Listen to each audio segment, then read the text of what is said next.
Uma mega operação contra o crime organizado mobilizou forças de segurança de vários estados do país. Você se lembra que ontem nós mostramos detalhes para você aqui dos trabalhos desenvolvidos pelo GAECO em companhia das polícias, inclusive de diversos batalhões, não só daqui de Londrina, mas também de Rolândia, de Cambé, que foram participar de vários trabalhos. Num deles, houve até um policial alvejado por disparos de arma de fogo. Você lembra que nós falamos, o promotor nos disse aqui, que em todo o estado, todas as unidades do GAECO, as 10 unidades que o GAECO tem nas principais cidades do estado, se mobilizaram contra esses caras, contra esses bandidos? Foram 559 mandados de prisão e de busca e apreensão que foram cumpridos ao longo desse trabalho realizado. Não só aqui no Paraná, mas também em São Paulo, em Santa Catarina e no Mato Grosso do Sul. A ligação com as facções criminosas era o ponto principal da investigação que os policiais estão realizando. E que não terminou com essas prisões, com essas abordagens apenas e tão somente não, viu? A nossa reportagem acompanhou e mostra para você como esses grupos criminosos se organizam, dão assim uma impressão num organograma de uma empresa muito bem estruturada, muito bem organizada, cada um, o chefe, o subchefe, cada um contendo o seu cargo, contendo o seu tipo de atuação. Esses grupos se organizam e o desafio que as nossas autoridades têm nesse combate são as estratégias usadas por eles. E aí as forças de segurança têm que estar se adaptando para poder enfrentar o tal crime organizado. E aqui no Paraná, os caras, você pensa que é só São Paulo, que é só Rio de Janeiro? Aqui no Paraná, amigo, diz que é muito maior a presença de organizações criminosas do que você pensa. Foram 559 mandados de prisão e de busca e apreensão cumpridos em diferentes estados e cidades do país. Em 55 deles, os alvos eram da região de Londrina e tinham uma característica em comum: pertenciam a alguma facção criminosa. A facção criminosa mais difundida em todo o Paraná, inclusive aqui em Londrina, é o PCC, Primeiro Comando da Capital. O grupo atua no estado há quase 30 anos e cresceu dentro das penitenciárias justamente depois da transferência de 3 detentos ao Paraná em 1998. Houve uma época em que havia troca entre estados, né, lideranças criminosas de um estado eram transferidos para o outro e vice-versa, para tentar justamente haver esse isolamento e evitar essa comunicação entre os membros da organização criminosa. Mas, como tem o lado, o ônus, né, a transferência de alguns determinados presidiados para cá acaba instalando também a facção no próprio estado. Segundo os promotores do GAECO, o Grupo de Atuação Especial de Combate ao Crime Organizado, a atuação contra as facções é complexa e precisa ser feita de dentro das penitenciárias. O Paraná se articulou de alguns anos para cá para que passou a ter um sistema prisional mais estruturado, né? Há pouco tempo nós não tínhamos algumas cadeias.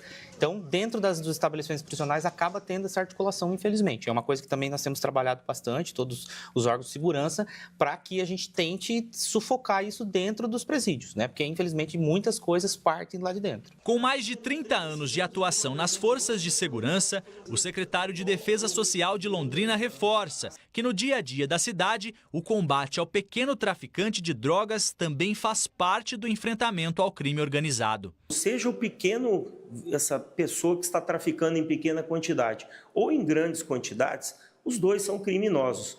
E as forças de segurança, elas têm intolerância às atividades criminais. Nosso objetivo é que sejam combatidas. Muitas vezes esse pequeno traficante, ele está lá na porta de uma casa, ele está incomodando, ele está trazendo medo para aquelas famílias. E aí é importante que ele vê essas famílias, essa parte honesta da comunidade, ela veja esse indivíduo sendo abordado, sendo preso, sendo encaminhado à justiça. Além do PCC, outras organizações atuam no estado, segundo os promotores.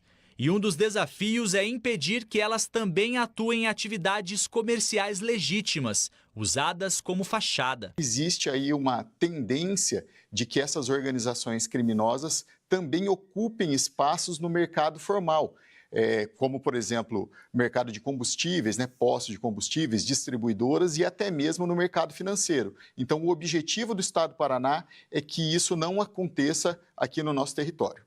E uma das principais estratégias é o combate com inteligência e a integração entre diferentes forças de segurança. É imprescindível hoje o investimento em inteligência policial.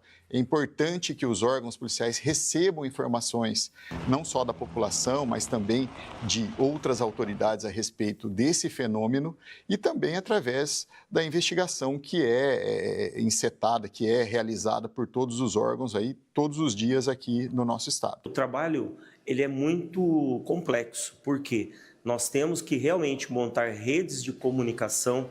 Londrina, a nossa região, é privilegiada nisso, porque todas as forças de segurança, elas trocam informações e mantêm de maneira muito ativa e próxima essa rede de interdados que são repassados. Ou seja, todos os agentes trabalham em conjunto. Tem que fazer isso, né, amigo? Tem que haver essa integração, né? Porque para nós o que interessa, polícia na rua. Pô, eu falo isso desde 1900 e epa, né? Polícia na rua. É o jeito certo que se tem para dar um pouco de sensação de segurança aos pagadores de impostos de cada dia, né? Nós é que pagamos os salários de todos estes que aí estão, ó. Desde o policial que está ali na rua, o policial penal que está cuidando dos presos, o promotor que acusa, o delegado que prende, o juiz que condena. Então, nós é que efetuamos o pagamento de toda essa força policial e é necessário que a gente tenha um retorno disso. Agora, era preciso também que as nossas leis fossem mais pesadas, né, amigo? Mais pesadas. Eu não sei se você acompanha aí o ritmo em que as coisas estão, mas agora os Estados Unidos também já estão começando a ficar de olho nas organizações criminosas brasileiras. E nós vamos passar a contar, segundo o que é promessa, nós vamos passar a contar também com informações, com jeitos diferentes de se fazer a utilização, principalmente da tecnologia, para poder detectar onde esses caras atuam. E a partir daí, amigo, nós vamos ter possibilidades, nós vamos ter condições de um enfrentamento mais pesado contra o tráfico de drogas. Mas vamos ver, o tráfico de drogas que agora passa a ser visualizado como sendo terrorismo. Então vamos ver o que vai ter condição de fazer, porque tem muita coisa. Você sabe que o Brasil não produz drogas, não é? O Brasil não tem plantação de maconha, o Brasil não produz cocaína, o Brasil importa isso. O Brasil traz das nossas fronteiras, que são fronteiras muito próximas, inclusive a países que são produtores desse tipo de entorpecente. Então, o que se tenta fazer aqui? Evitar que o Brasil seja um ponto, e já está assim, viu, amigo?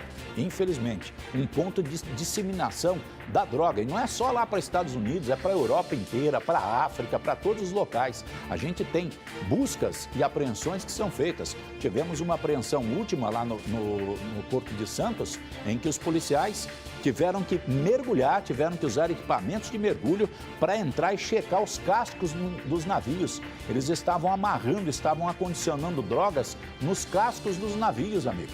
E os navios partiam para esses outros locais exatamente transportando essas coisas que saíam daqui do Brasil para esses destinos. Quando se fala em apreensões de drogas, embora às vezes a polícia não consiga apreender grandes quantidades, principalmente nessas boquinhas que a gente vê, prenderam menor aqui, pegaram um casal ali, pegaram não sei quem lá não sei onde, pegaram pai e filho lá na zona norte da cidade, a gente não vê apreensões grandes. Mas, cara, cada paulada dessas que se dá no tráfico é um prejuízozinho a mais, não é? É certo que se nós tivéssemos nas nossas rodovias um controle mais rigoroso dos veículos que passam, principalmente pelas nossas fronteiras, nós certamente teríamos uma diminuição no tráfico de drogas. Mas esse combate parece que não interessa para muitos não, né, amigo? Parece que não, né?